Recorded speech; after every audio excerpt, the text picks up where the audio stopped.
جو شب برات کے حوالے سے ایک مشہور ترین حدیث پیش کی جاتی ہے وہ بھی میں ڈسکس کر لیتا ہوں. وہ جامع ترمذی میں ہے، سنن ابن ماجہ میں ہے، مشکات کے اندر بھی موجود ہے،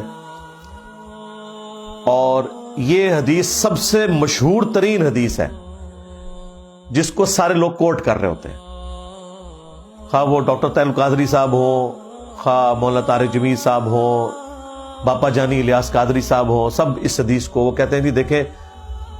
جامعہ ترمذی میں یہ حدیث آئی ہوئی ہے، سنن ابن ماجہ میں آئی ہوئی ہے کہ نبی الاسلام ایک رات بقیع غرقد قبرستان میں چلے گئے اور سیدہ عائشہ آپ کے پیچھے چلی گئی کہ آپ علیہ السلام اچانک اٹھ کے کہاں چلے گئے. تو نبی علیہ السلام نے فرمایا کہ عائشہ تم نے گمان کیا کہ اللہ کے رسول تمہارے ساتھ کوئی خیانت کریں گے، یعنی میں کسی اور بیوی کے پاس نہیں گیا، میں تو اس رات بقیع غرقد قبرستان آیا ہوں، اور یہ آج 14 اور 15 کی جو درمیانی رات ہے شعبان المعظم کی، یہ ایسی رات ہے جس میں اللہ تعالی بنی کلب جو ایک قبیلہ تھا عرب کا بہت بڑا، اس کی بکریوں کے بالوں سے بھی زیادہ لوگوں کی مغفرت کرتا ہے، تو میں اہل بقیع کے لیے دعا کرنے آیا. اچھا، یہ حدیث وہ بیان کر کے کہتے ہیں یہ مغفرت کی رات ہے. اس حدیث کے ساتھ خود لکھا ہوا ہے امام ترمذی نے کہ یہ حدیث منقطع ہے، یعنی راویوں کی ملاقات ہی نہیں ہے آپس میں. پھر تدلیس کا بھی ایشو ہے اس میں. اس سے بڑھ کر امام ترمذی نے لکھا کہ میں نے اپنے استاد امام محمد بن اسماعیل بخاری، یعنی صحیح بخاری کے جو آتھر ہیں، ان سے جب میں نے شب برات کی اس حدیث کے بارے میں پوچھا، شب برات تو ہم کہہ رہے ہیں وہ تو 15ویں رات شعبان کی، تو انہوں نے بھی فرمایا کہ میرے نزدیک بھی یہ حدیث ضعیف ہے. اچھا، امام ترمذی نے 7 باقاعدہ کامنٹس کیے ہوئے ہیں اس کے اوپر. اس سے بڑھ کر مشکات والوں نے جب یہ حدیث ترمذی سے لی تو انہوں نے بھی 7 امام بخاری کے کامنٹس نقل کیے جو امام ترمذی نے ان کے حوالے سے بیان کیے. اب مجھے بتائیں اس کے بعد کوئی گنجائش رہتی تھی؟ لیکن دیکھ لیں ڈٹائی ہے. ڈاکٹر طاہر القادری صاحب بھی وہ پڑھ رہے ہیں اور کہہ رہے ہیں ترمذی پڑھ رہا ہوں، ترمذی آگے بھی پڑھو نا سرکار. بس حدیث بیان کر کے نا جو اگلا حصہ تھا نا کہ جو امام ترمذی نے لکھا کہ یہ روایت درست نہیں ہے، امام بخاری بھی اسے صحیح نہیں سمجھتے، اس میں راویوں کی ملاقات ہی نہیں، منقطع ہے، وہ انہوں نے آنکھوں سے پڑھی، زبان سے نہیں پڑھی، بس اس کے بعد کتاب بند کر دی. یعنی وَأَنْتُمْ تَعْلَمُونَ، وہ جانتے تھے کہ اس میں کیا لکھا ہوا ہے، بس بیان کر دیا ڈٹائی کے ساتھ. اسی طریقے سے ایک اور حدیث پیش کی جاتی ہے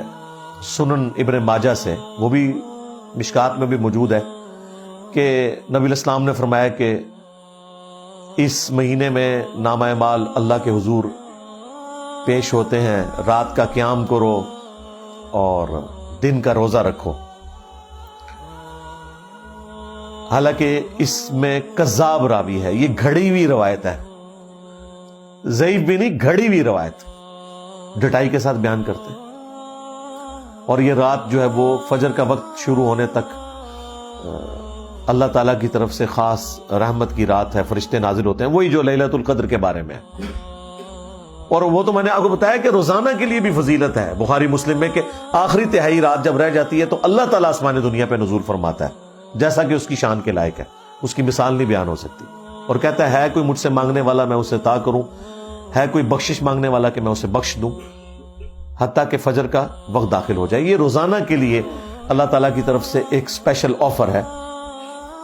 پوری انسانیت کے لیے کہ وہ حق قبول کر لیں. ایک اور روایت ہے سنن ابن ماجہ میں جسے ضعیف جمع ضعیف کا فارمولہ لگا کے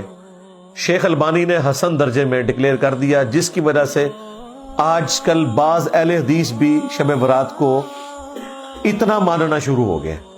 شیخ البانی کی وجہ سے کہ اس رات اللہ تبارک و تعالی مخلوق کی طرف متوجہ ہوتا ہے اور سوائے 2 طرح کے لوگوں کے سب کی مغفرت فرما دیتا ہے. ایک جو شرک کرنے والا ہے اور دوسرا جو